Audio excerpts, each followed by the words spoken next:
Rain, it's so nice to have you here. I'm so excited. This is the grand premiere of my new podcast, The Shadow Masters, where the whole theme is that we are sharing stories of people that have overcome darkness in their life or are committed to being a source of light and inspiration for other people around them.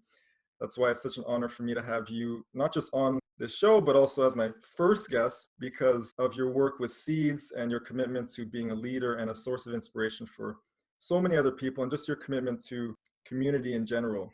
Thanks for coming on. Well, thank you for having me. And thank you for having me as the first one. I wasn't aware of that. I know you're premiering that, so I'm excited. So for our viewers, this is Rain Lim. Rain is a serial entrepreneur who has dedicated her life to transformational work and supporting the growth of budding entrepreneurs and leaders.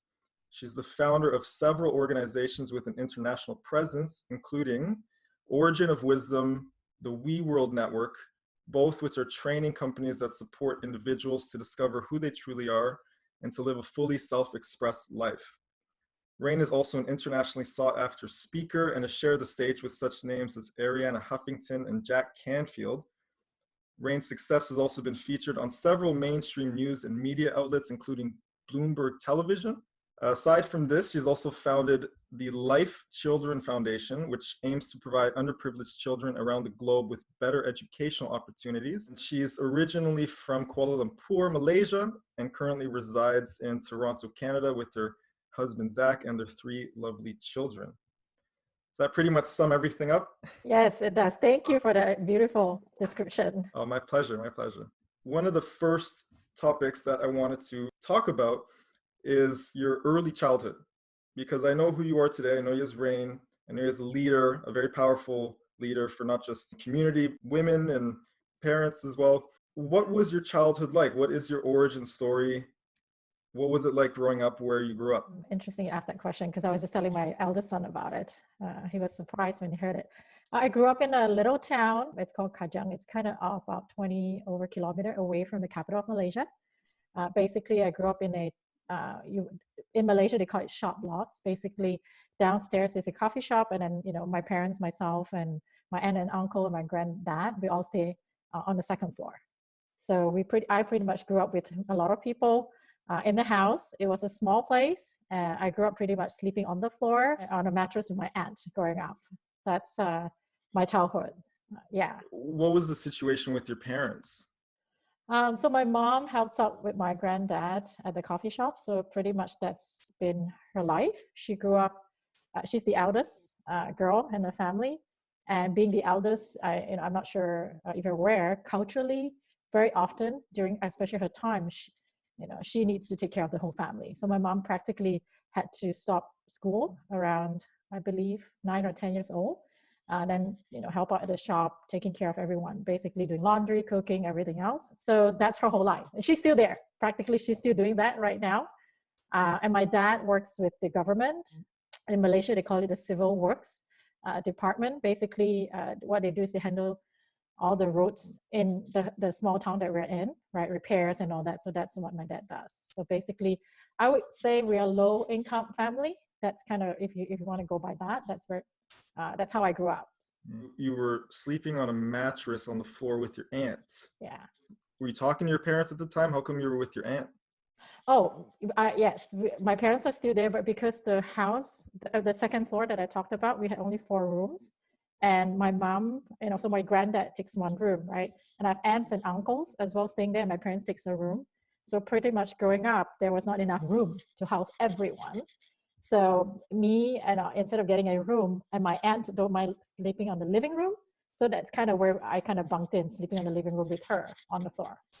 So now that you're a parent, and we all reach this point where we reflect back on our childhood and the parenting we received, what were some reflections or some challenges that you experienced growing up in that kind of household? I think one of the biggest thing is, my mom, having seen her having to wake up early in the morning, taking care of everyone, right? Not just my dad, not just us, just practically everyone else. And there are times that they were, my parents' relationship were fairly, I wouldn't say strained, but more, like my dad was more the dominant one. So my mom is very submissive. Just again, if you can see the pattern of how she grew up, I always felt like I need to rescue my mom, like save her from all that stuff.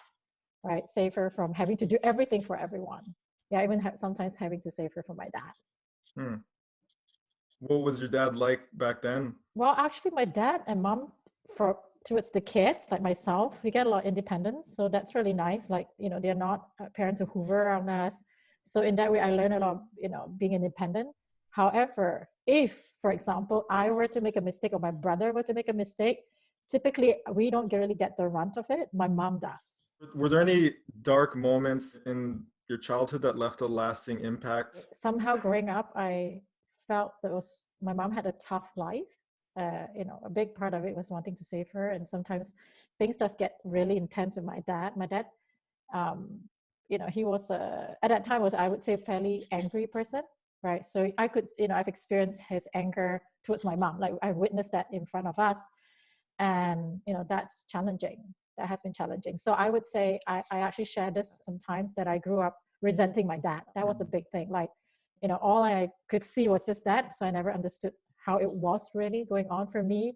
I just resented that he takes it off, take it, whatever he's feeling, my mom gets it, right? Even when we make a mistake, it's not, he doesn't tell us, my mom gets it. Was there a lot of anger in the house? Yeah, a lot of anger. So we kind of have a sense of what it was like at home. It seems very, very separated. As you know too, right?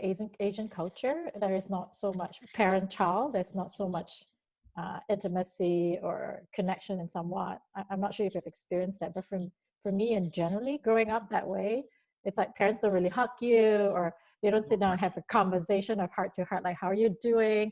It's just, okay, you're going to school, you're doing okay in school. This is, I'm doing my job. That's the kind of the typical Asian relationship. Having said that, my mom she's really kind and gentle around us. So that's something I really appreciate, taking care of us. So you had this kind of counterplay between, it seems like a bit more of a stern and severe father, and then a gentle and kind mother. Yeah, very typical Asian, Did your home life affect your schooling, or were your parents really involved in your schooling? What was it like in elementary and high school? My parents are never, like I mentioned earlier, they're not really involved in my school. They just kind of checked in, how are you doing? But they're not, they don't make sure that I've got to do my schoolwork, I've got to do my homework. Somehow over time, I've learned to be really independent. And I think part of the reason, because I felt like if I do well, eventually if I do really well in school, I can do better and then take care of my mom, was what really drives me during that time. But elementary school and high school was tough, because when I was around, I can't remember the exact age, 8 or 9, I was molested by a neighborhood kid. That took a lot out of me, and it was hard. I used to have even difficulty looking at my face in the mirror. I didn't even take photos. I hated taking photos. To today, I don't have a lot of photos when I was really young, because I just didn't want to be on photos. What was the feeling that you were carrying in those years? A lot of shame. Although growing up, I don't know that's the feeling, but now looking back, I know there's just a lot of shame of who I am. That's how I've interpreted the whole entire event. So it was hard for me to just look at myself in the mirror, because I just felt ugly, dirty, all of that broken as part of what had happened, right? So I took that all in, and I remember the elementary, early high school was hard. Was there anything you did to help you heal from that or get over that during that period? I think I was fortunate enough that my best friend at the time was the most popular girl. So in that sense, and she's very supportive. And then I think the other part was also, I decided to join Girl Guides then, and having that as a discipline, some sort of motivation, and then being mentored, that supported me. Like, I started seeing more evidence of, I could do things better, because I was almost a queen guide, right? So there was just a lot more evidence that supported me in just really getting out of what was happening, but focusing on, achieving something. Did you end up going to university, or what happened after high school? I'm trying to just paint a picture up till when you, like, basically until we met. Yeah, I did. And in Malaysia, many don't know this, there's a quota for who can go to the local university. And what I meant by quota is, there is a constitutional law where the local Malays have special rights, they call it, so they can actually get to university based on their ethnicity. That's it. Like, literally, it's not based on merits or performance. I knew it was a bit more challenging for me to get into the local university, despite the results that I have in school. But I was grateful. I spoke to my parents and they allowed me to do a training program where I did my 1.5 years in Malaysia and then did my 2.5 years for my undergrad in the US. So, and I managed to get enough scholarships to pay most of my education. I worked at that time to get through it, to pay for my living expenses. And then when I decided to apply for my MBA, I got a full research assistant job, which covered for my whole education. So I was very blessed, to have that opportunity to study. Where did you end up going in the US? I went to University of Missouri, Columbia. So they had one of the top accounting school. So you'd be surprised. My undergrad is in accounting. Accounting. Yeah. You managed to do all this despite having parents that weren't really involved in your school at all.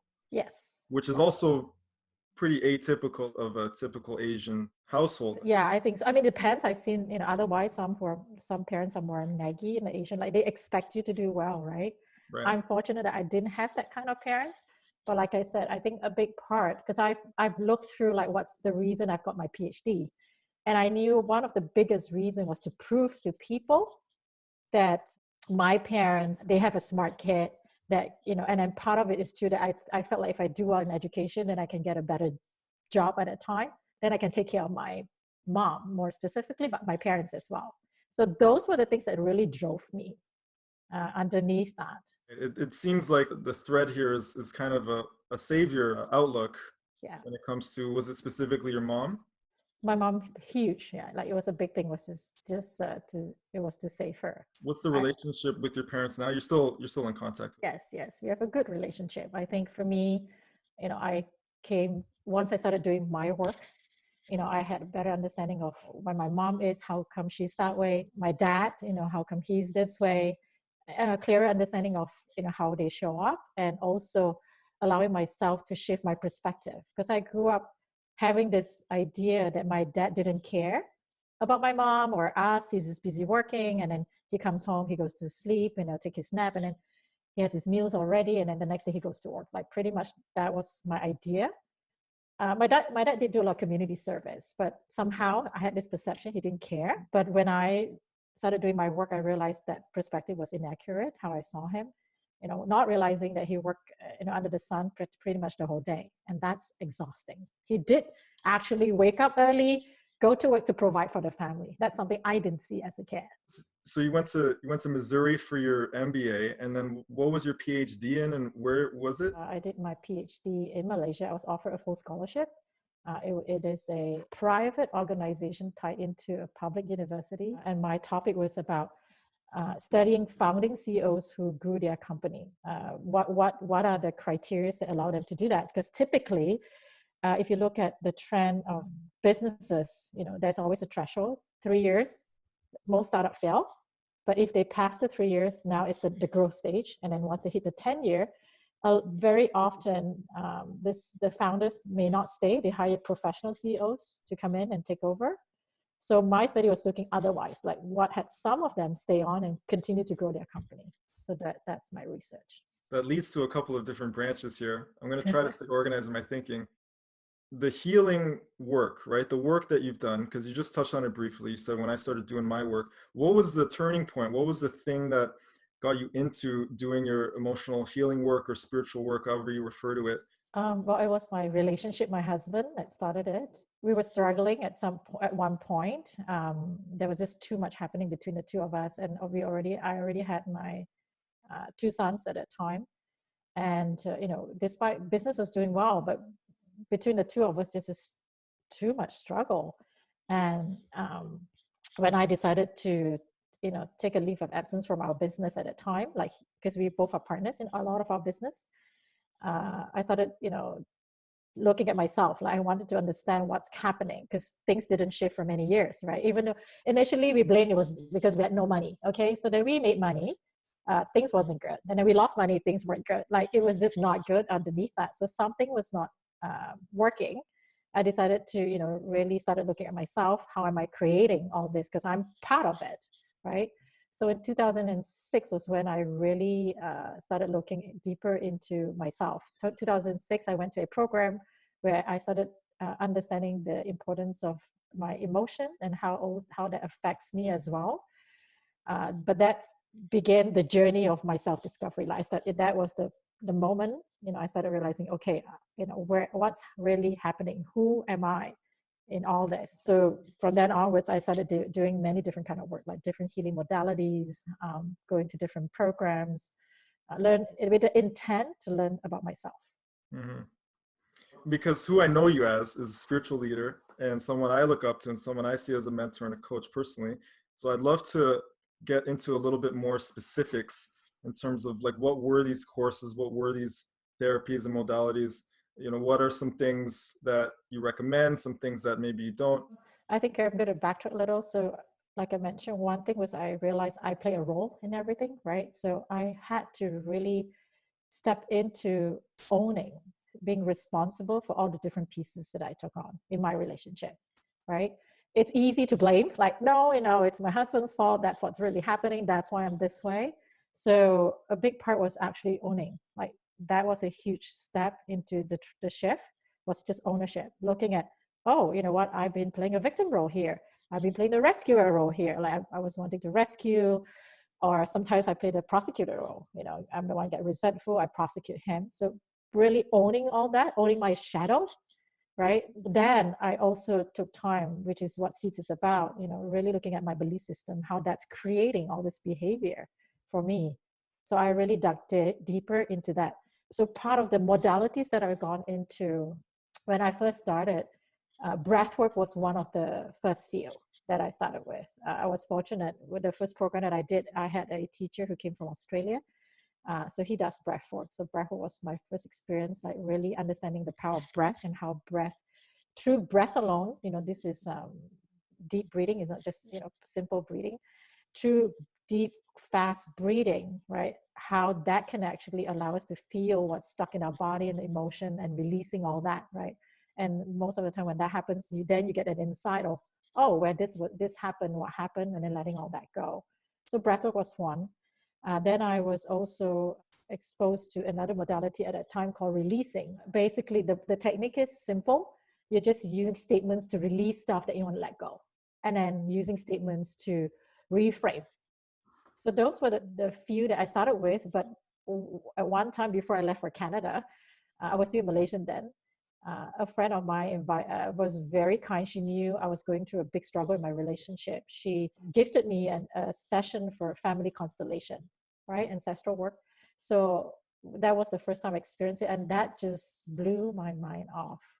Like I was blown away how connected we are at so many levels.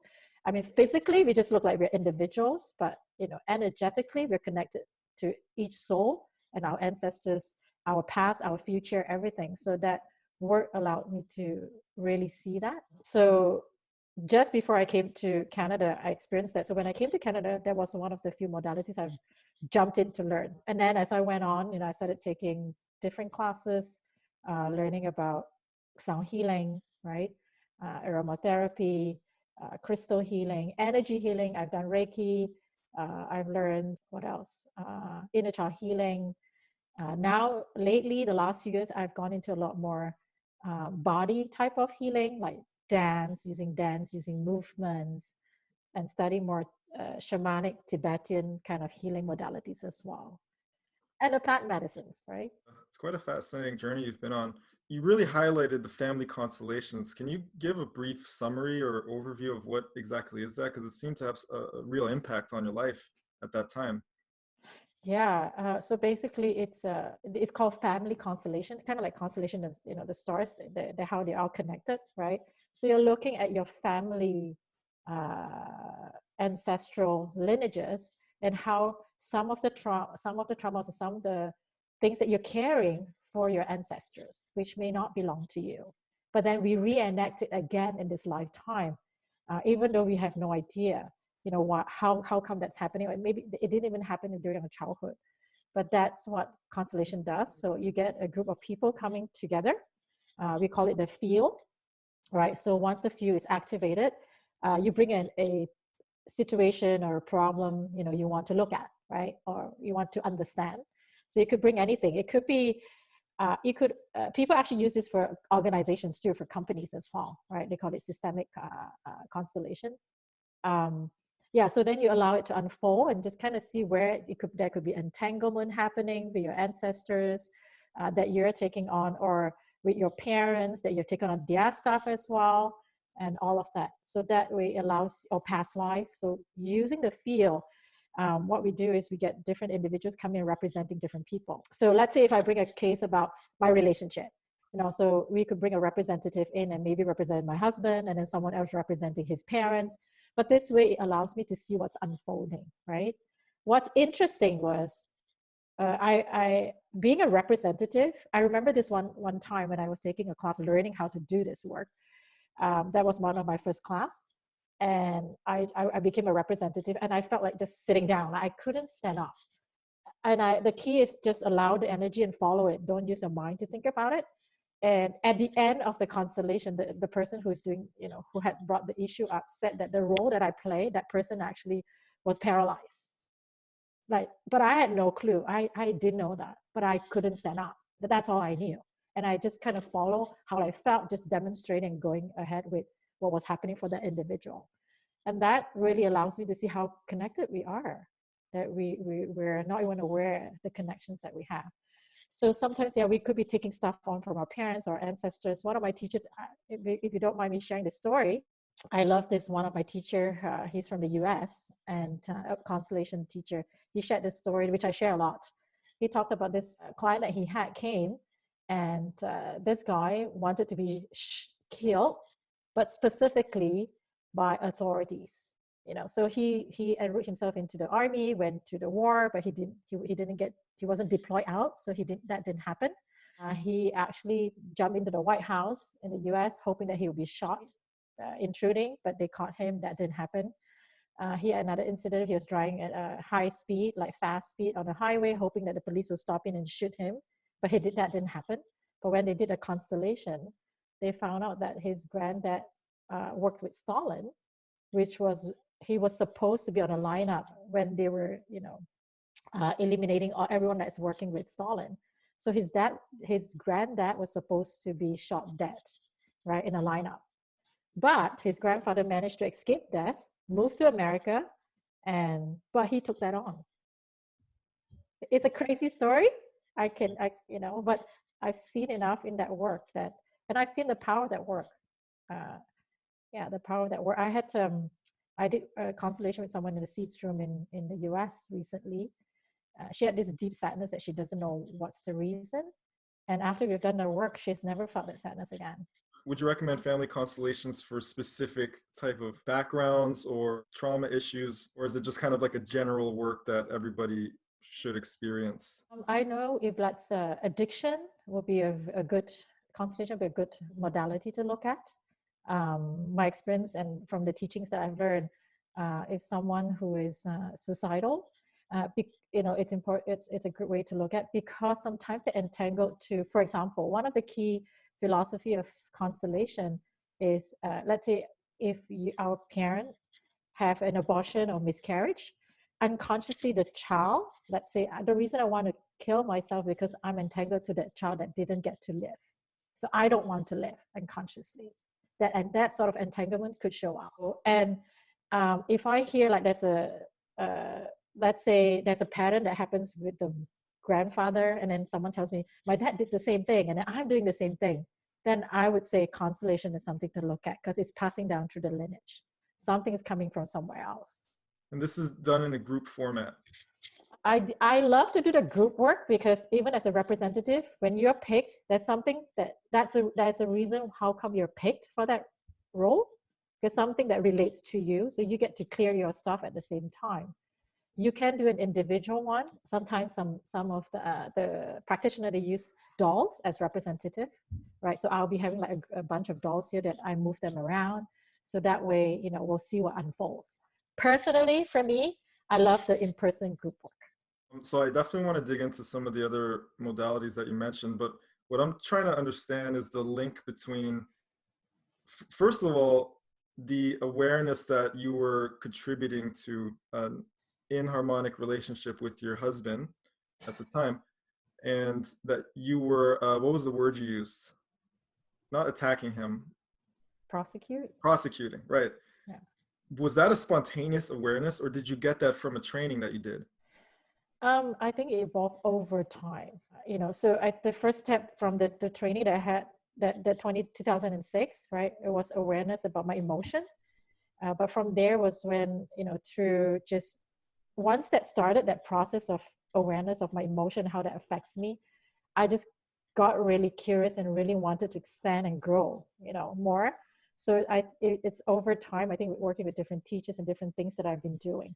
For example, even in the constellation, you could see how you play a role in creating some of the stuff, right? Yeah, so I won't say it's just from one program. I think it's over time, just different things, and allowing me to just, peel back that layers, like, awareness of, oh, I'm also doing that here.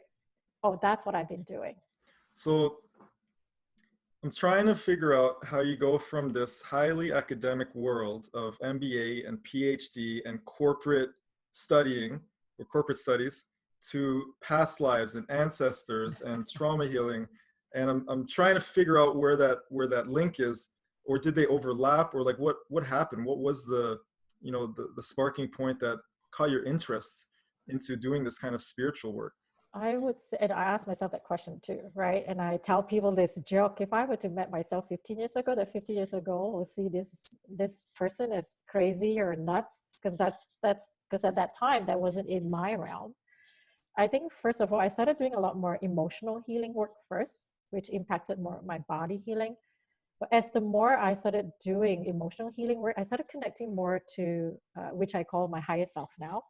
So I started having different experiences, more intuitive experiences. I was starting to get more knowings. My ability to manifest things started becoming quicker. So, it started with all this little stuff first, right? Awareness of this, because, I've watched The Secret and all this stuff. So, I'm aware of that, but I started seeing things shifting in that realm, the spiritual side of things, energetics. And I would say 2013 was the most profound year in terms of my spiritual shift.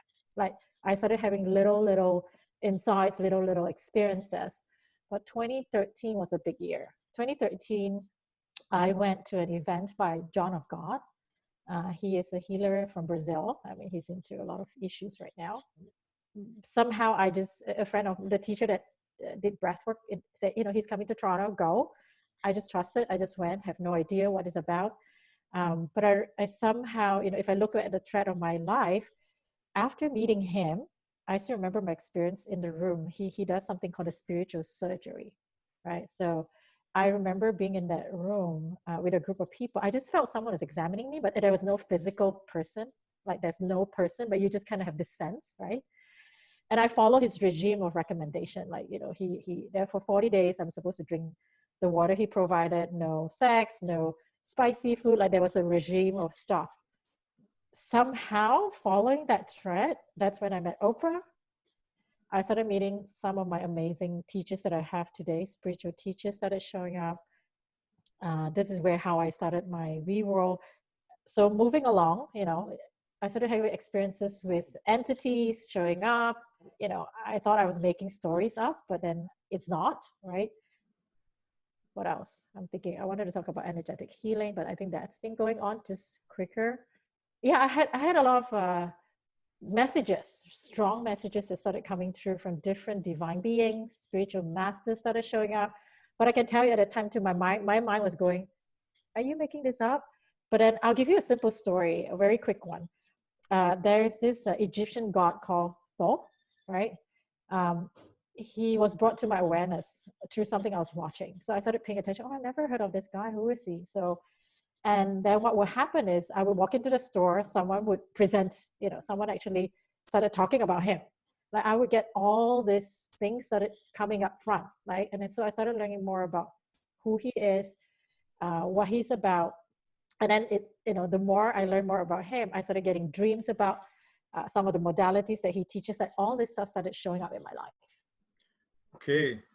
Well, have you read about John of God lately? Yes. So you know what he's been accused of. Like, it's really heavy for the listeners. It's really heavy stuff. It's definitely outside the scope of this episode.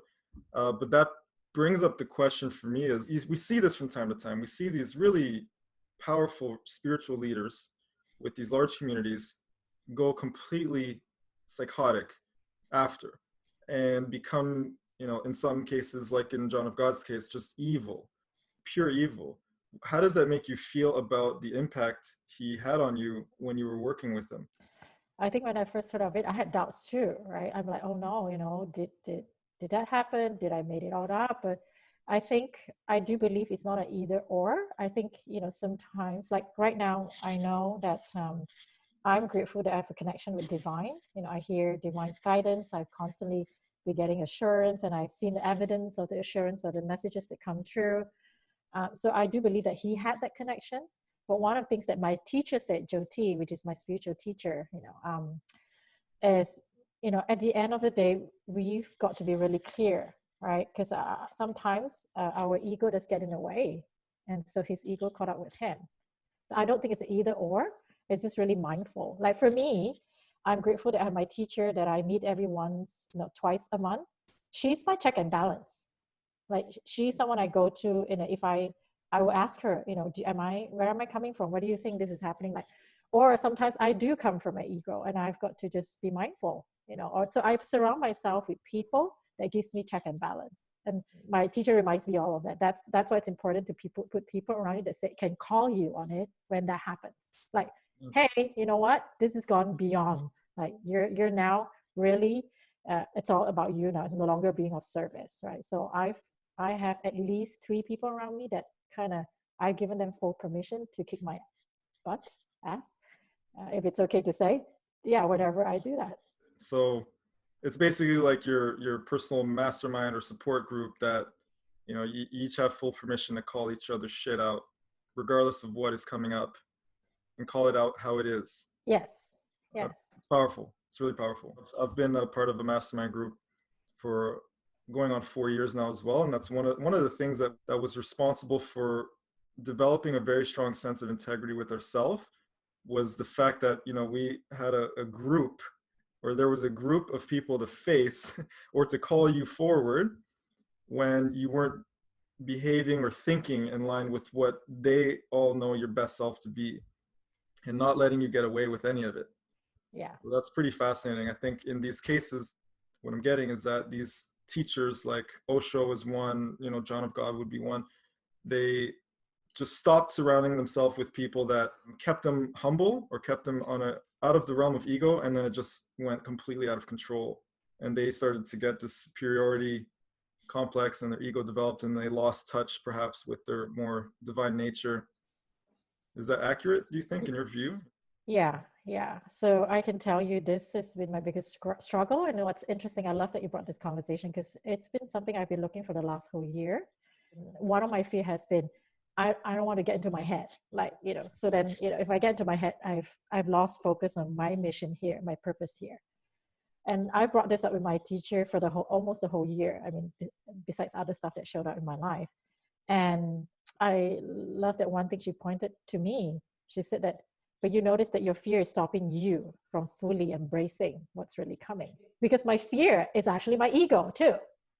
So it's a very fascinating, time for me to take a step back and say, okay, the fear of that I might get into my head, too much, that's stopping me from actually embracing my full potential here too. Yeah. So now it's just, I think, being able to find that balance. And again, I think, like, you mentioned, having the right people surrounding them around us, it's a big key. Well, I remember back, as you mentioned, that one of our core practices as a group in the first year was to identify the most uncomfortable or the scariest action to take, and then do that thing. And that was directly responsible for each of our rapid growth and development in that period. So it's a very powerful practice. Identify the fear and step into it, and have people around you to support you and push you to be your best self. Yeah. So going back again to your a bit of your journey, what was the career path that you took alongside, it seems like, your spiritual awakening? So you got your PhD in corporate. What was the title again? The title of my PhD? Yeah. Okay, so it's about founding CEOs in finding out their success criteria for growing their company. Okay, interesting. So basically, like, like business growth in a short. Did that directly lead to like a job opportunity or a career out of school? I've always, after MBA, wanted to work for a corporation, like, MNC's, big company. I remember before I graduate, I already know which company I want to work for, which at that time is called Anderson Consulting, now Accenture. I was fortunate. I got back to Malaysia. I was hired by them. I was actually offered from other companies more pay, more benefit, but I chose them because my mind was so set. I can only tell you, I worked for a very short time. I realized after 3 years of working, I worked with them for a year, went on to IBM, worked for half a year, went on to now Coopers and now it's PricewaterhouseCooper, then Coopers and Lybrand for another year. And I just realized that I can't work for people. I like my freedom. I like just allowing myself to create. So from then, I've been an entrepreneur. What was your first business? My first business was with my husband. We were like training coordinators. Basically, we work with company to find trainers to meet their needs, right? So we'll get the project and then we'll look for trainers to match their needs. That was our first business together. When did you and your husband meet? We met in college before we went off to the US together.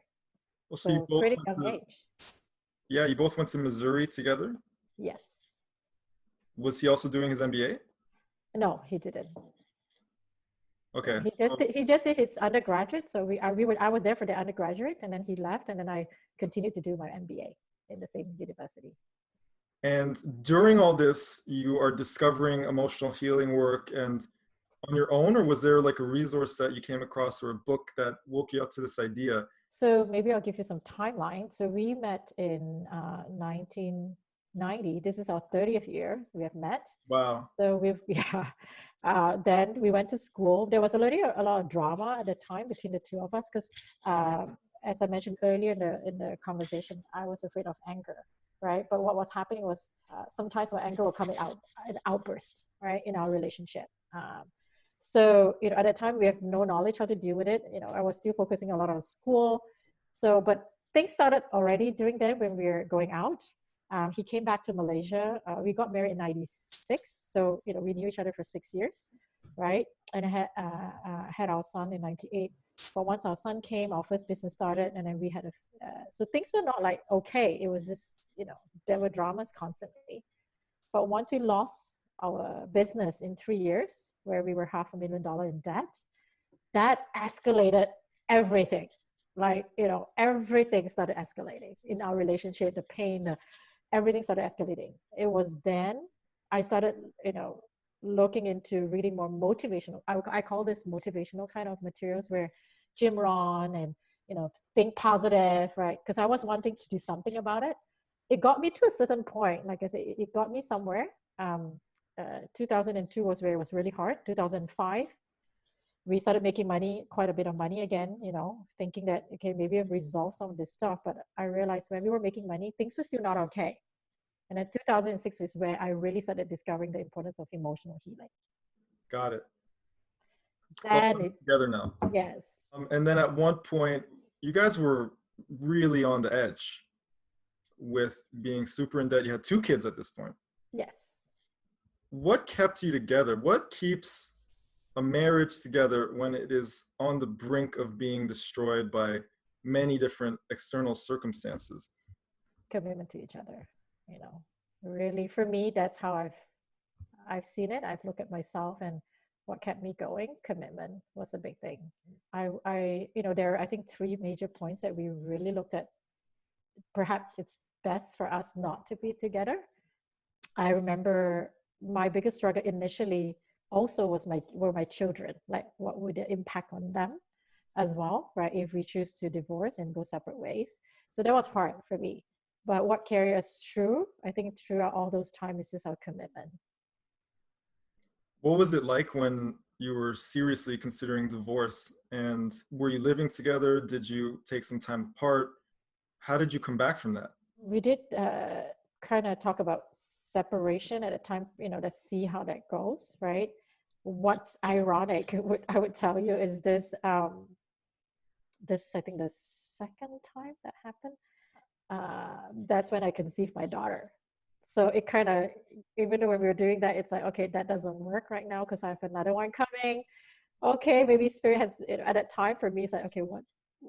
Now I say what spirit has a plan. But then I was like, okay, there's a totally different, it changed, because we were in a new country as well at that time too, here in Canada. So that's a quite a fascinating history there. I'm sure that you've carried some of those lessons forward from those time periods. Is there anything you do on a regular basis as a couple that keeps everything in harmony? Any best practices, any habits that you have? I think it's important both individual knows the values of each individual. I know specifically, and Zach and I, we've talked about this already, because of the work that we do. I married my dad, pretty much. He married his mom, pretty much, because it was just our unconscious that drawn us so that we could actually work on this stuff to heal, right? So, the dramas that come out is an opportunity for each one of us to heal. So, those are the work that for us to do individually. But a couple of things that I find it's important to know is our values. Like there are some values, it's different. Like what he values and some of the stuff that I value are still different. And I think having clarity of that is really important to make a relationship work. Like he knows family is a big deal for me. Like, because I've learned over time from my parents, like my mom makes a point every Sunday night we'll all have dinner together, for example, because of family time, right? So that's important to me, and that's why my family is important to me, right? But he grew up slightly different. Like that's not their environment. So understanding our values, I think it's really important to, really come with agreements that work, in how to communicate. I think it's really important. So over time, we've course correct our agreements, right? So for example, he may need a longer time to process his emotion, right? I need a shorter time, and it could be different for a different individual. I don't think it's a gender, it's just very, very individual. However, coming with an agreement, what works that we all both can meet at a point of resolution, right? So I like to get things over with in a shorter time, but he needs a little bit more time to process whatever's coming out for him. So where's that meeting point? So agreements, how would you communicate, respectfully? Also, these are some things that we teach in Seeds, like saying what is, giving each other the ability to speak with responsibility, saying what we need or what's really going on. Like very often I find we won't say, I'm really afraid right now that you might be thinking about this, like really saying what's really going on, because we don't say that. We think the person might know or might assume they know, but saying that out changes the communication. Really owning, right, what's happening for ourselves. I think that's really important. And I think the last bit I would say it's ability to communicate your needs. I think that's really important. Like, right now, this is what I need. As a woman, very often we think the men knows what we need. They could read our mind. Like, I expected Zach to know I needed that. And if he doesn't demonstrate it, I get upset. Like, didn't you know? But over time, what I've learned is to tell him, like, right now, I feel really down. What I need is, you taking care of me right now, giving me hugs, or, telling him what I need, instead of expecting him to know what I need. This is some of the stuff that has supported us in making it work. It reminds me of this quote that one of the major sources of arguments in couples and deterioration of the relationship is broken expectations that were never communicated in the first place. People having these expectations that they didn't really say, and then they get mad because the other person just didn't meet them, even though they weren't communicated in the first place. It reminds me a lot of that. And it's just basically getting things out in the open, clearing the air constantly, and having those checks and balances, like you said, about staying on the same page. Yeah, I think that's really important. That's something that we've learned over time. When we first started, like I said, I expected him to know what I need, what I wanted, which, that's not really possible. I think it's important to be able to forgive. Forgiveness is also a big piece, because I've seen also couples that come to us or me for support or counseling sometimes, being able to let go what had happened. Because if we don't let go what had happened in the past and keep hanging on to it, that's not going to serve the relationship. We all make mistakes, and we do our best where we are at that time. And as we all continue to grow, things will shift, right? And I think forgiveness is a big key to really support and sustain a relationship, allowing yourself to let go. Just a couple of days ago, I was listening to Carolyn Miss, right? She's a teacher, intuitive healer. I love, she said that, forgiveness is, there's no reason you can give for forgiveness. It's unreasonable. Because if you're wanting to find a reason to forgive, you won't be able to. It just takes you to just say, I'm going to forgive and let it go. So I love that when she said that. That is a great perspective, because the other option is just to let resentment build. Yeah, and that will be toxic to the relationship itself. So how do you and Zach find balance? Because you're both entrepreneurs and you both travel quite a bit and individually. How do you balance who is maintaining the household or who is taking the responsibilities of parenting when you're spending so much time apart? During the summertime, Zach's elder sister comes by to support in taking care of the kids. So when she's here, at least I know we have someone who cares for the kids, we can rely on. She's here when we're traveling, making sure the kids are taken care of. Zach's elder sister. Oh, sister, okay. Shirley, yeah. So she comes every year. She came out the first time when my daughter was born and kind of just got so connected to my daughter. So she's out here every year for my daughter's birthdays, and she stays a couple months. So in that sense, we're really grateful to have her here. While I'm traveling, personally, I make a point to connect with my kids and just check in on how they are, because family is a big deal for me. Like, my kids are really important to me. Did you always know you wanted kids, even as a young woman? Great question. I thought that I was broken because of what happened with the molestation, right? I thought I could never have children. When I married Zach, I told him that. I remember before I married him, I said, I have a secret, but if I need to keep the secret, I don't want to tell you. If you're okay with it, I'll be happy to marry you. But during our courtship and all that, I always told you, I'm not sure if I could have kids. I'm not sure, because somehow unconsciously, I always thought that I couldn't. I was broken some way. So you had one kid. Did you plan for the other two? Like, you knew you wanted them at, I don't know, a certain year apart, or, were they just gifts from the universe? You mentioned that about your youngest daughter. Yeah. You didn't expect it. Yes. How about in between, in the middle child? When I had my eldest, I was like, okay, I'm really good, because my pregnancy wasn't easy.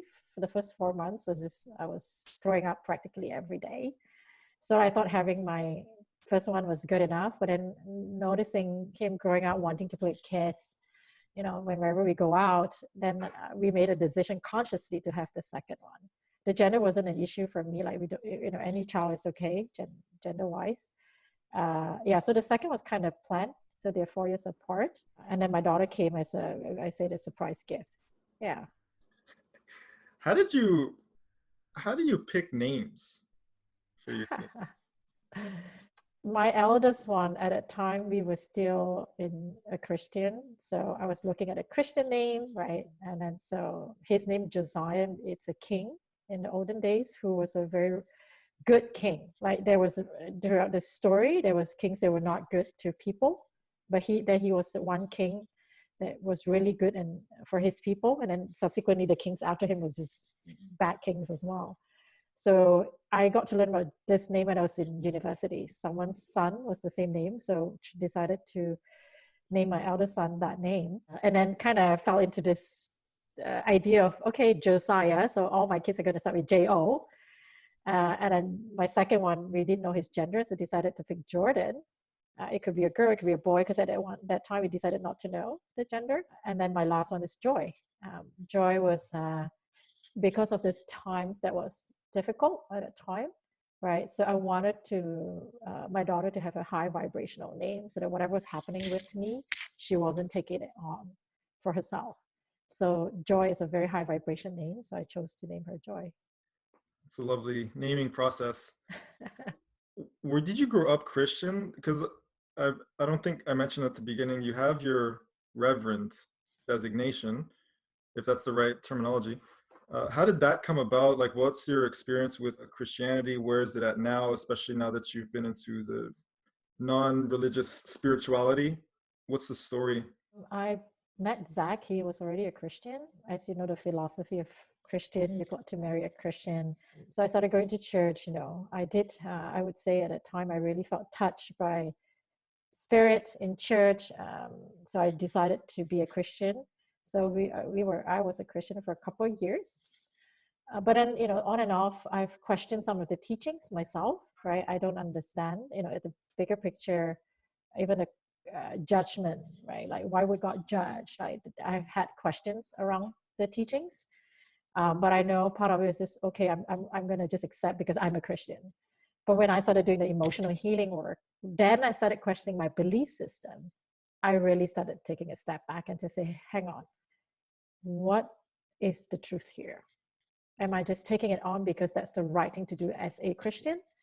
Or what do I really believe? Like, I believe God is all-encompassing love, but the story I'm hearing here just doesn't match up currently. So that's kind of how I started stepping away.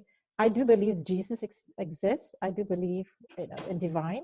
Just that some of the way that teaching has been passed on, it just doesn't fit with my truth anymore. So that's kind of when I started stepping away.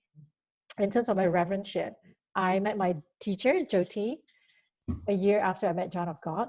So that, like I mentioned, a lot of different teachers started showing up for me. And I met her at an event and kept in touch with her because I started having dreams, like I had all those experiences that I couldn't explain. So she was someone that I've gone to and asked for advice. And my teacher's really good at interpreting dreams as well at that time. So she'll tell me, like, when I dream about something that's very lucid and vivid, and she'll tell me, like, this is what the dream is telling me, but which makes a lot of sense every time when she interprets my dream. So I kept in touch with her. And then she's the one who encouraged me to look at the program called Ministry of Walking Prayer, which is the teaching of the indigenous people, right? So she said that perhaps that way it could start expanding my knowledge in this realm and also to learn from their wisdom. The program is conducted by her school, the school that she started. So, I told her that give me a few days, but, my experience has been when something I know I'm supposed to take it, I know the answer really quickly. So I made a decision really quickly, sign up for it. So it was a 2 years program. This was in Canada? No, so the program runs in the US. Basically, it's an online and in-person program. So every month there's a module online that we need to study. There are books to read. The teachers that are teaching that module will be on the call, so we'll be on the calls with them so that we can ask questions. Jyoti's on the call every once a month as well with us, as we go through our process of growth. It's fascinating. I remember the topic death and dying was kind of the time when Trump got elected. I remember I was like, okay, how is all this relating to what's happening and him, so it's been fascinating. Every month something shows up in relation to my life or globally that resonates with the topic that we were learning. So 2 years of online, but every once a year we are to fly in to this retreat center that they hold a retreat for us, where we will go through different processes, healing processes, like Maitri breath work, the sweat lodge, just different experiences that they create for us to connect more with spirit, with the teachings of the indigenous people. It's called the Ministry of Walking Prayer. Walking Prayer. And this is a blend of Christianity and indigenous teachings? No, they fall under a church just because of the way they can set up in the US, but they are teaching the wisdom of indigenous people. So you're Reverend, is it Reverend Hood or Reverend Ship? Well, I call it ship, but I'm not sure. Okay. Yeah, I'm not sure either. The Reverendship is an indigenous wisdom. Yes. Is it from a particular culture or group? So the school, my understanding from my teacher, they have 5 different lineages that comes through the school. So there is a little bit of the Tibetan type, the natives, the indigenous people in North America. I know there's a teaching along a lineage in Africa. So from my understanding, it's through 5 different lineages that comes through the school. So, you learn about plant wisdom, like communicating with plants, right? That's what the indigenous people do. They actually communicate with all beings on this planet. So you learn all these different things. Every month there's a different topic or theme that we cover. That's really fascinating. I had no idea that kind of experience existed. 2 years program. I know.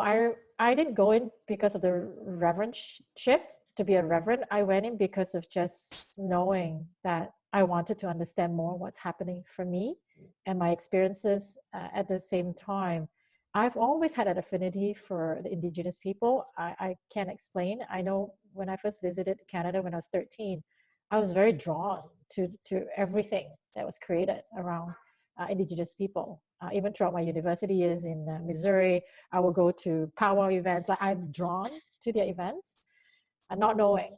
So when this opportunity came up, that was another reason. I'm like, oh, great. Maybe I could discover more about what that's about. So I went into more with that intention.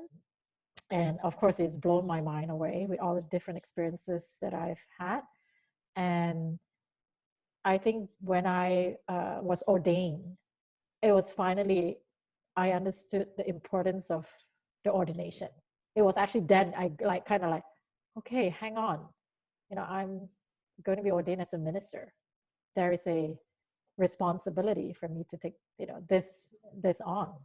There's a sense of responsibility. Before that was just a lot about myself.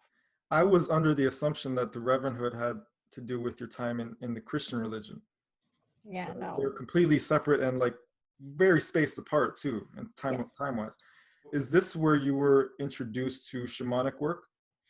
I've been drawn to shamanic work too when I was in Malaysia before I came out. Drawn to, but I haven't really experienced it there, right? I bought books, I started reading, I was curious about it. And like I said, I somehow had this affinity to, their teachings.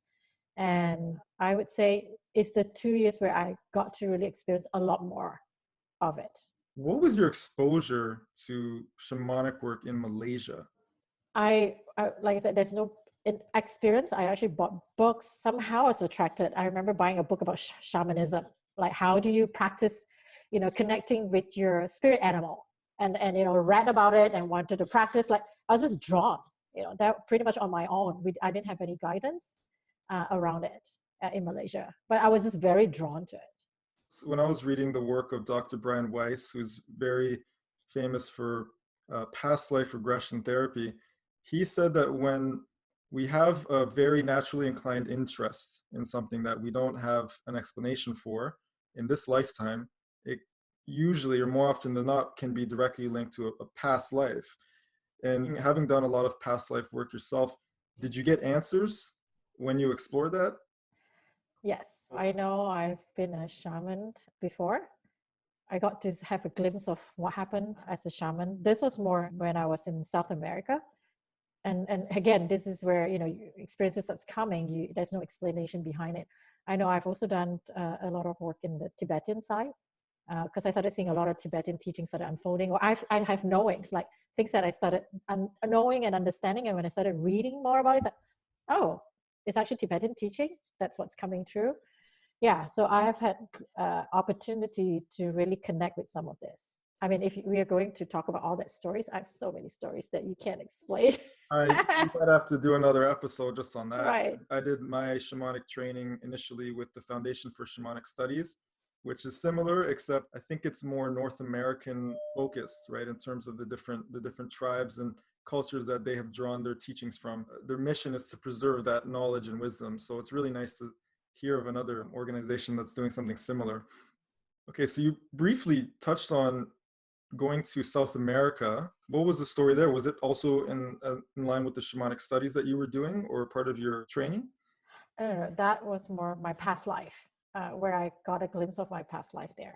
I think it was when I was doing a plant medicine. So I got the glimpse of one of my intention was to go in and find out what is the reason I have a phobia of chocolate. Chocolate? Yeah. I mean, it's hard to imagine. People always say, what? You're afraid of chocolate? Or so typically I'll say I have an allergic reaction to it, so it's easier. Then I don't have to explain it, in a long story. But yeah, I have a phobia, and I have had that phobia for a long time. So one of my intent doing the plant medicine was to discover that, and I got to see a glimpse of my lifetime. And I know it's Peru specifically, being a shaman, and then the ceremony, as you know, cacao is a ceremony, and I was just poisoned doing the ceremony at a time. Interesting. How was the phobia showing up? I'm afraid of it. I used to, before I had kids, I won't be able even to walk in an aisle in a supermarket where there's chocolate. Like literally, if the aisle has chocolate, I can't walk that aisle. Like that's the extent. If you're taking chocolate close to me, I will stay away. Like I can't even touch it in the past. Over time, I've learned to touch it or make hot chocolate for my kids because I know I don't want to deprive them of that. But it took me a long time to get over even touching it. Like it was a process, but still at this point, I'm not able to, take it myself. I got better that I can walk the aisle now, but yeah. What do you feel? Do you just feel some anxiety? So I took time to examine, and fear is definitely one of the big one. And there was some anger too, when I stepped back to really feel it. Before I had my discovery, like, when I was very more in touch with my emotion already, I took some time and examined it, and I realized fear and anger was the prominent emotions. Where did you go in South America, and what medicine did you take? So, I didn't travel to South America. The medicine that I took was here, but it gives me a glimpse of my past life inside that. Right. So the medicine I took was ayahuasca. And that was on your first ceremony?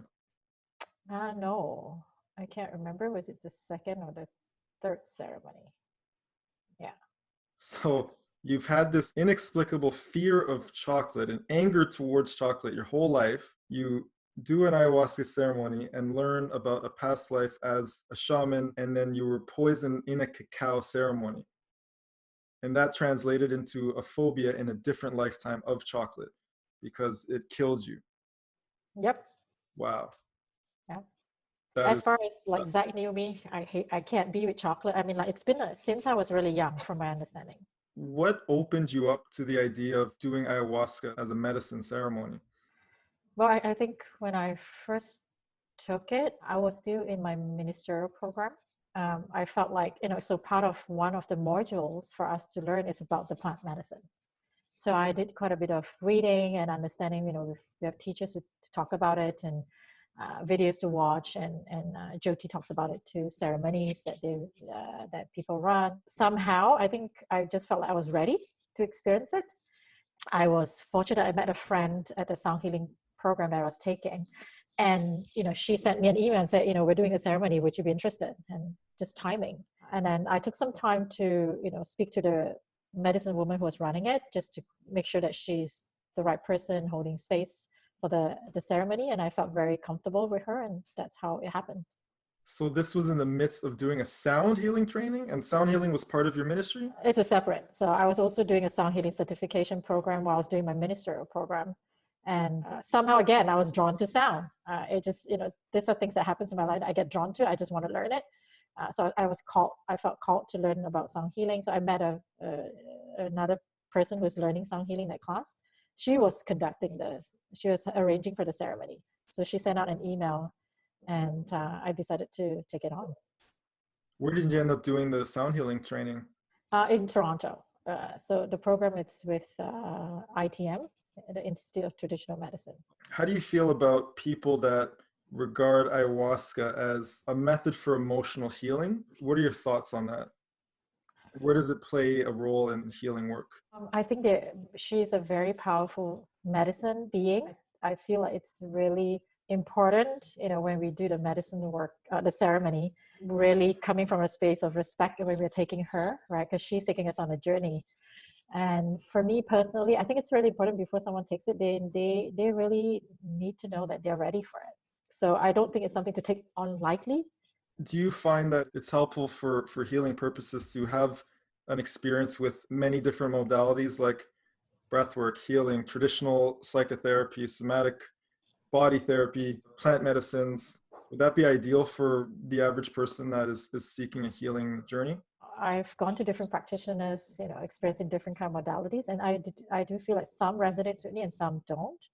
So in that sense, I would encourage, individuals to explore the different modalities that are out there. For example, the body, mind, emotion, spirit work, when you're doing it, all of them, it's a big key in creating a huge shift. So really considering that. I do want to come back to the plant medicine. Yeah, plant medicine is a bit different because the other modalities, if you're doing sound healing or breath work, you can actually say, if you're into it for 20 minutes, you could stop the breathing, right? And just say, I'm going to breathe normal. I'm going to get out of this modality right now. I had enough for now. 20 minutes is good, or maybe an hour is good. Sound, same thing. You could just wake up and just get out, or the dance or psychotherapy, right? But with the medicine, once you ingest the medicine, she takes you on. And that journey could last 5-6 hours. It's not like, okay, I want to check it out now. So it's a very different process. So I think it's really important to really know that. And out of all the different healing modalities, I think the key is also the integration after. Because through the different process, you might let go of emotion, there might be more awareness of what had happened, but it's taking all that awareness and information and integrating in your life. It's just like with the medicine. She might give you messages, right? I could just be aware, okay, that's the message for me, but how do I take that and really apply it in my life? I think that's really crucial, the integration piece. What do you think are some best practices for integrating after a plant medicine ceremony? I'm going to speak for myself. I think it's important to have some quiet time.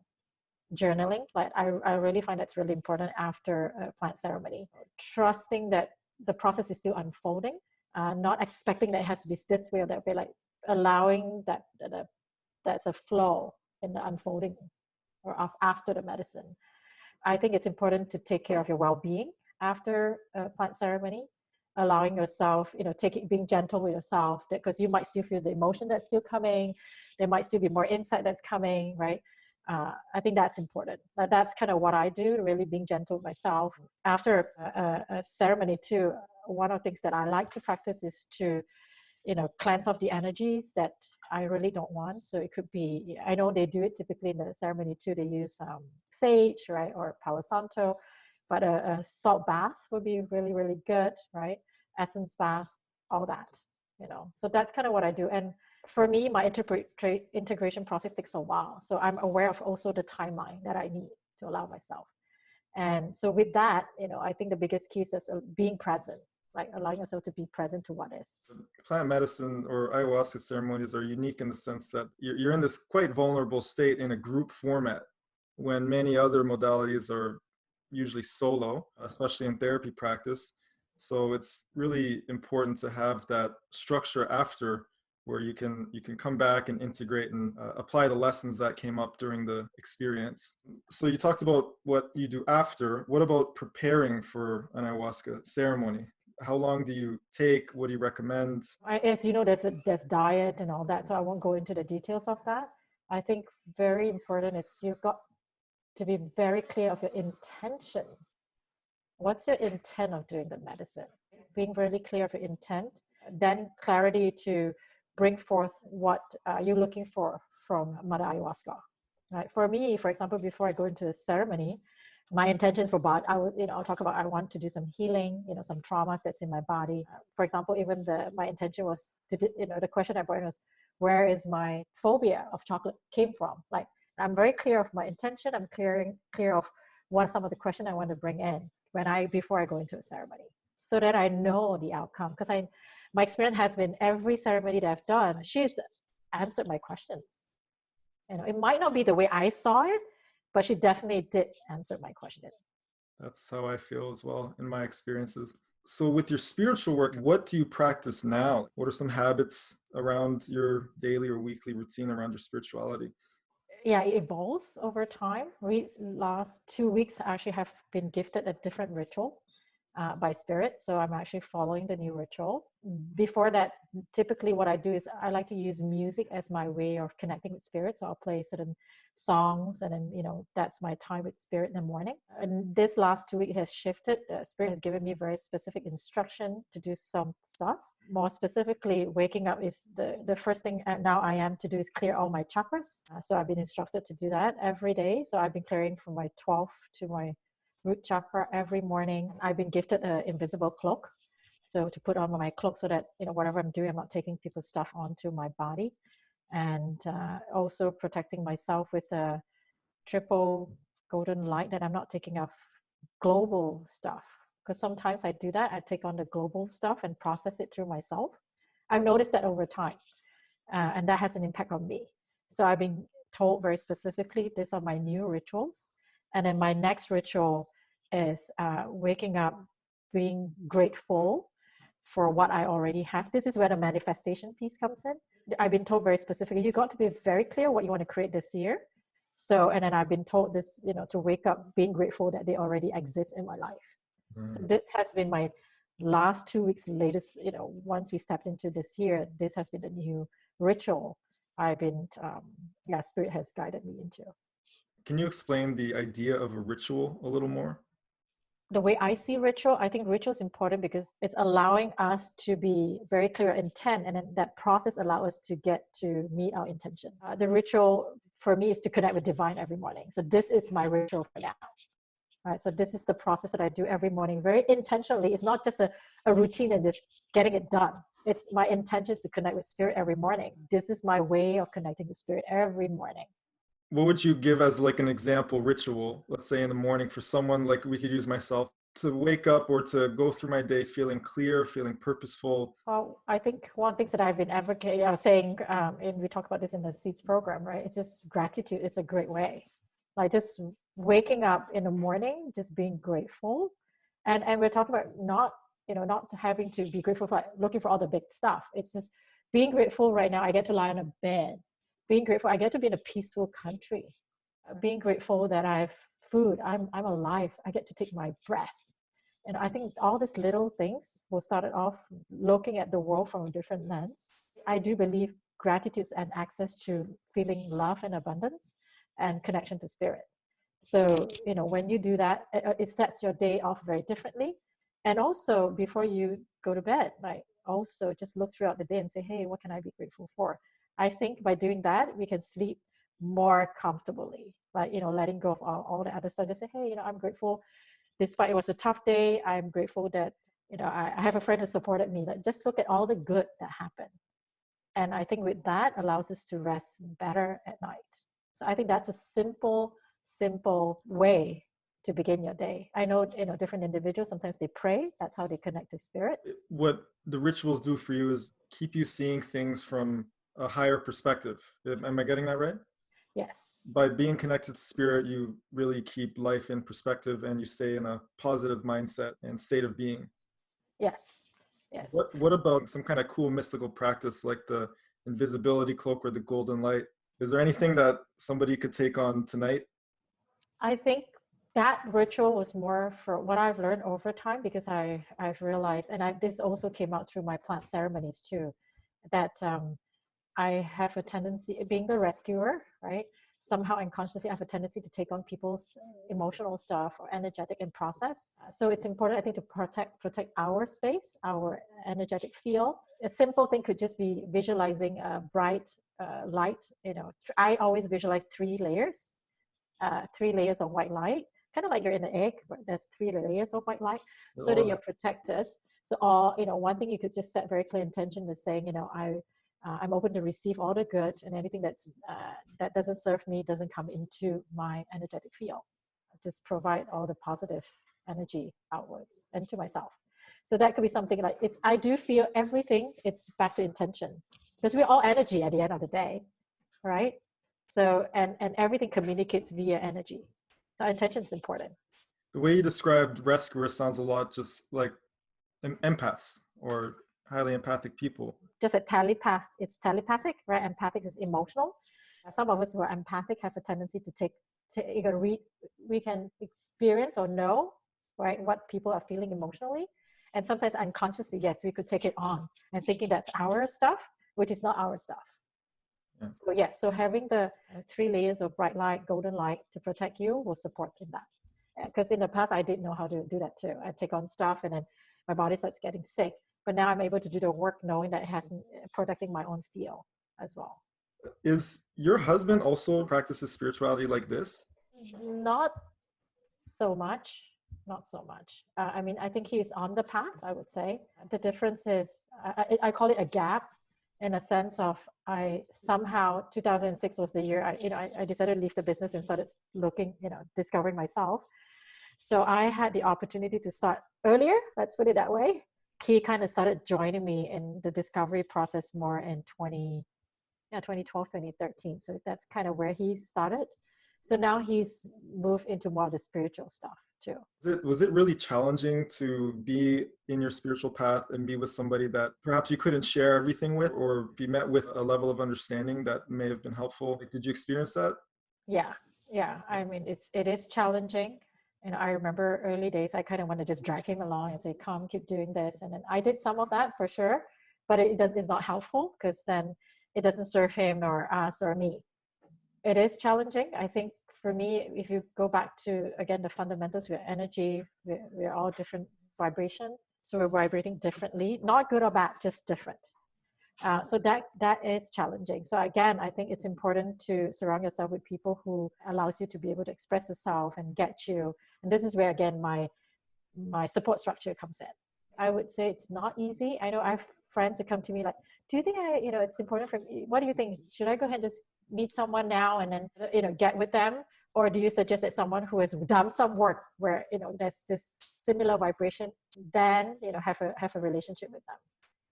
Through the work that I've done, I advocate that if you could find someone who is, I will use the word vibrating where you're at, you will see the relation is going to be very, very different.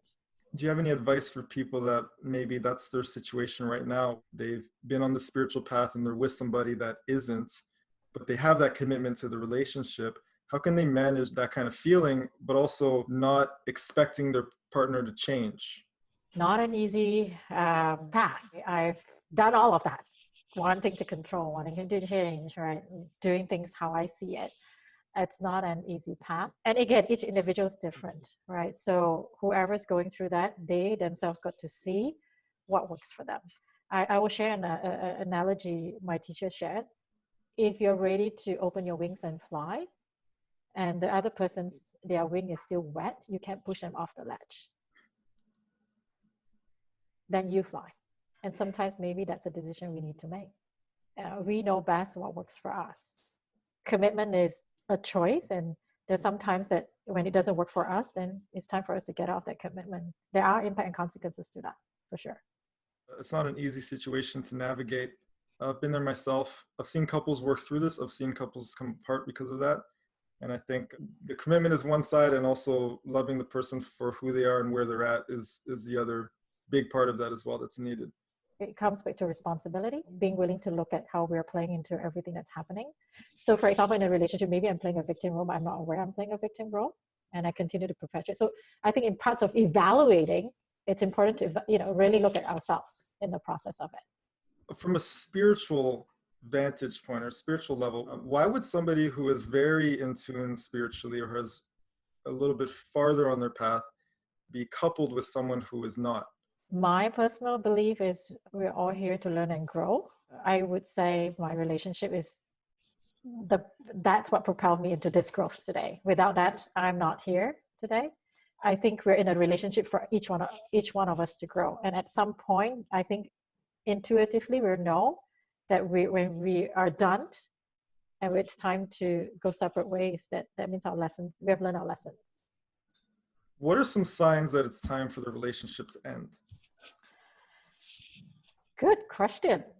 That's a really good question. I think, again, if the relationship is unhealthy, right? It's really unhealthy to any one of the individuals. And, I think each one has done their best. Perhaps then it's time to really look at it and say, where are we at with this? Part of the question is also, where is the line drawn between commitment and this is just too much, I have to go? I think if you recognize that it's a pattern, if there's a repeating pattern, perhaps the best way to break the pattern is to go. We often think that when we decide to take our separate ways, then we're on our separate ways.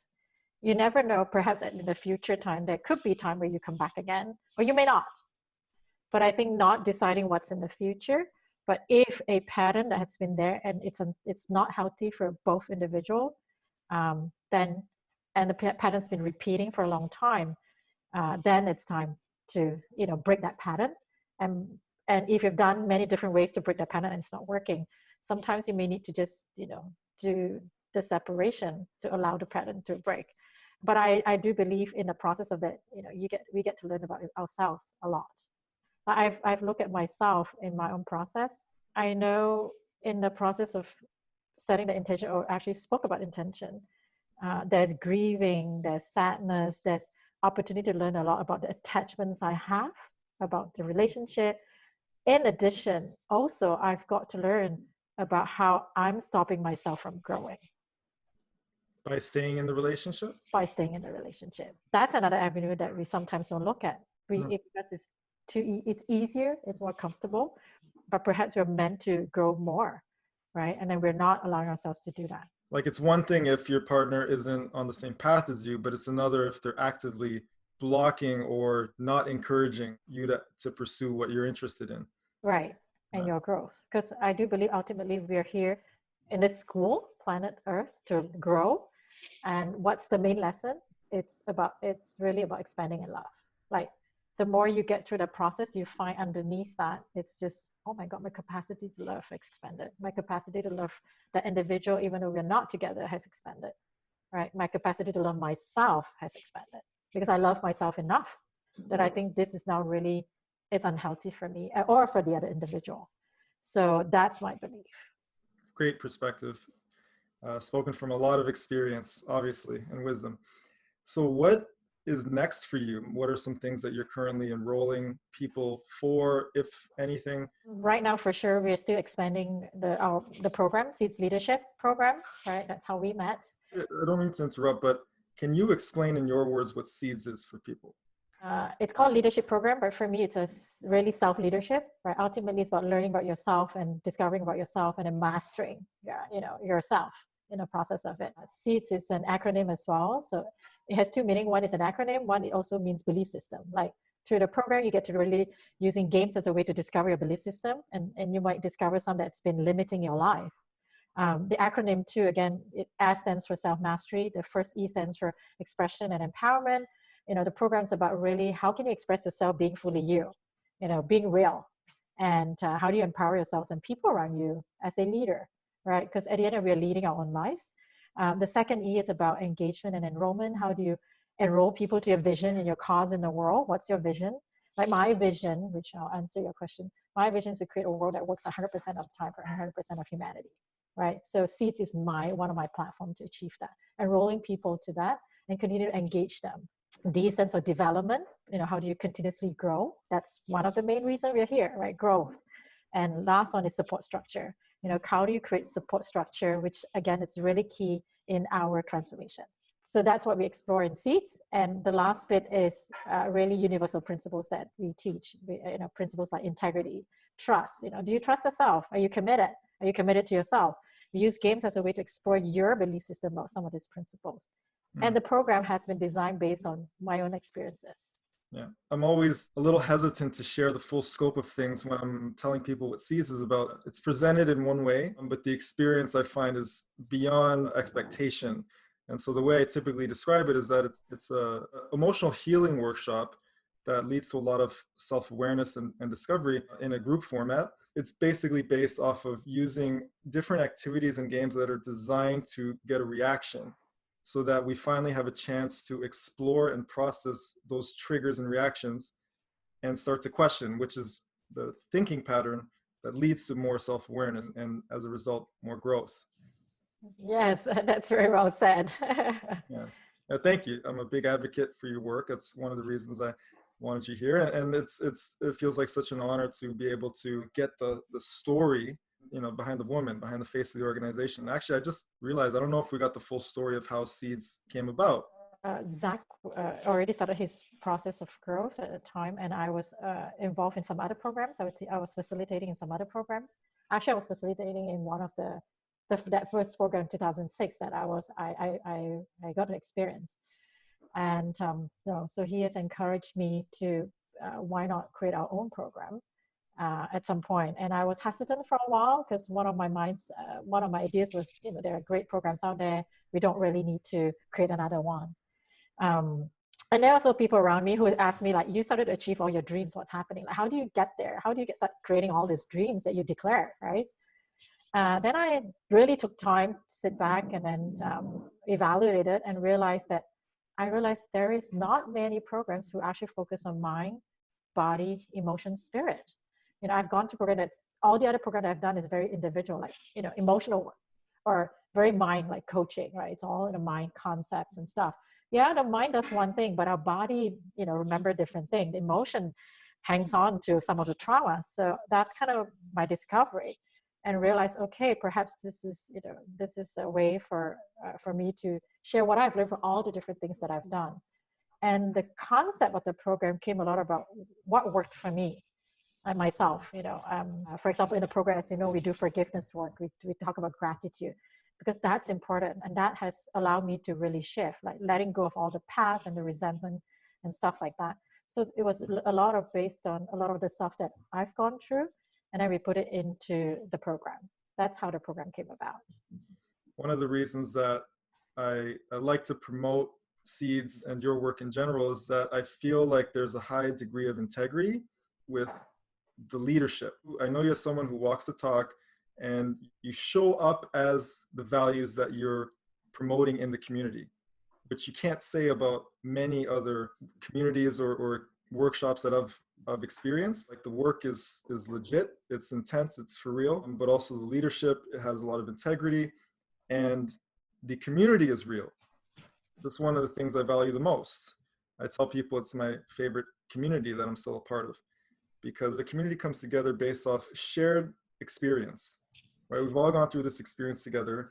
It's not based on gender, sexual orientation, age, any of that, background, ethnicity, right? We've committed to ourselves, gone through this pretty heavy experience, and now we are enjoying the company of other like-minded folk, right? And I think it's workshops like that, communities like that I want to promote more and get out there more, because it really changes people's lives.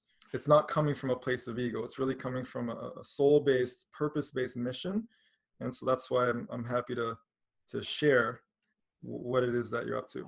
Thank you so much. Yes, I'm constantly remind myself, right? The vision is to create the world that works for all humanity and all beings. So, and I'm grateful. We have a great community, and then the goal is just to create that, continuously grow the family in the world, right? So that I think the more we, for my mantra has been to create world peace. It starts with inner peace, and to create inner peace. It starts with self-awareness and doing the work. We've got to do the work.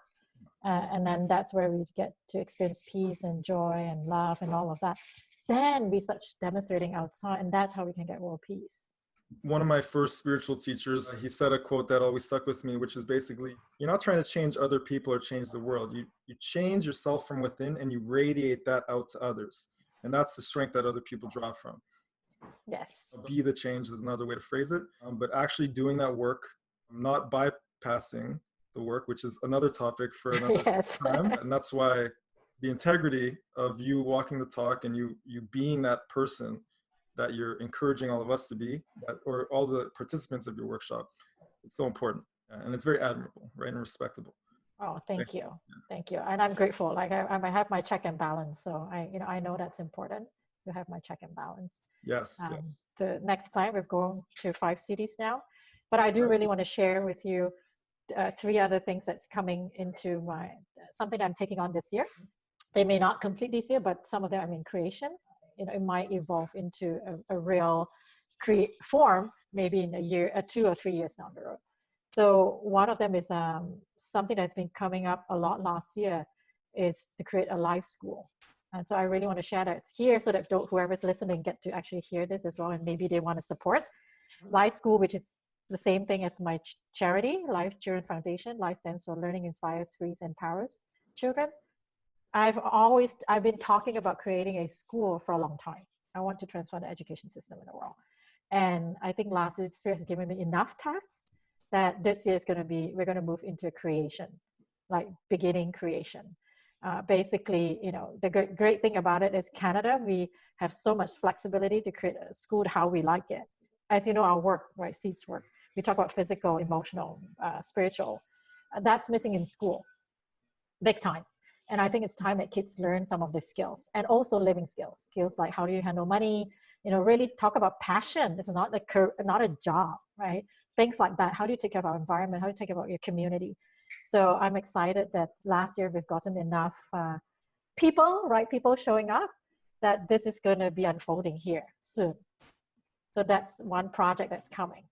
Life school. So I term it life school because it's your life, Right. Learning things that's relevant to your life. I wish I've learned all the stuff I learned the last 12, 15 years when I was a kid. Then I could manage myself way better, more confident, right, about myself and who I am instead of seeking. So that's What kind a of in the different process. world we would all be in if that's the kind of material we learned as kids. Yes. What a different world. Yes. It's definitely time for a change. It's time for a revolution in the education system, which a lot of people are starting to understand. It's just insufficient for modern times. I really admire that mission with Life School. Life School seeds. Life School Seeds. I'm in the midst of creating a healing school as well called School of Oneness.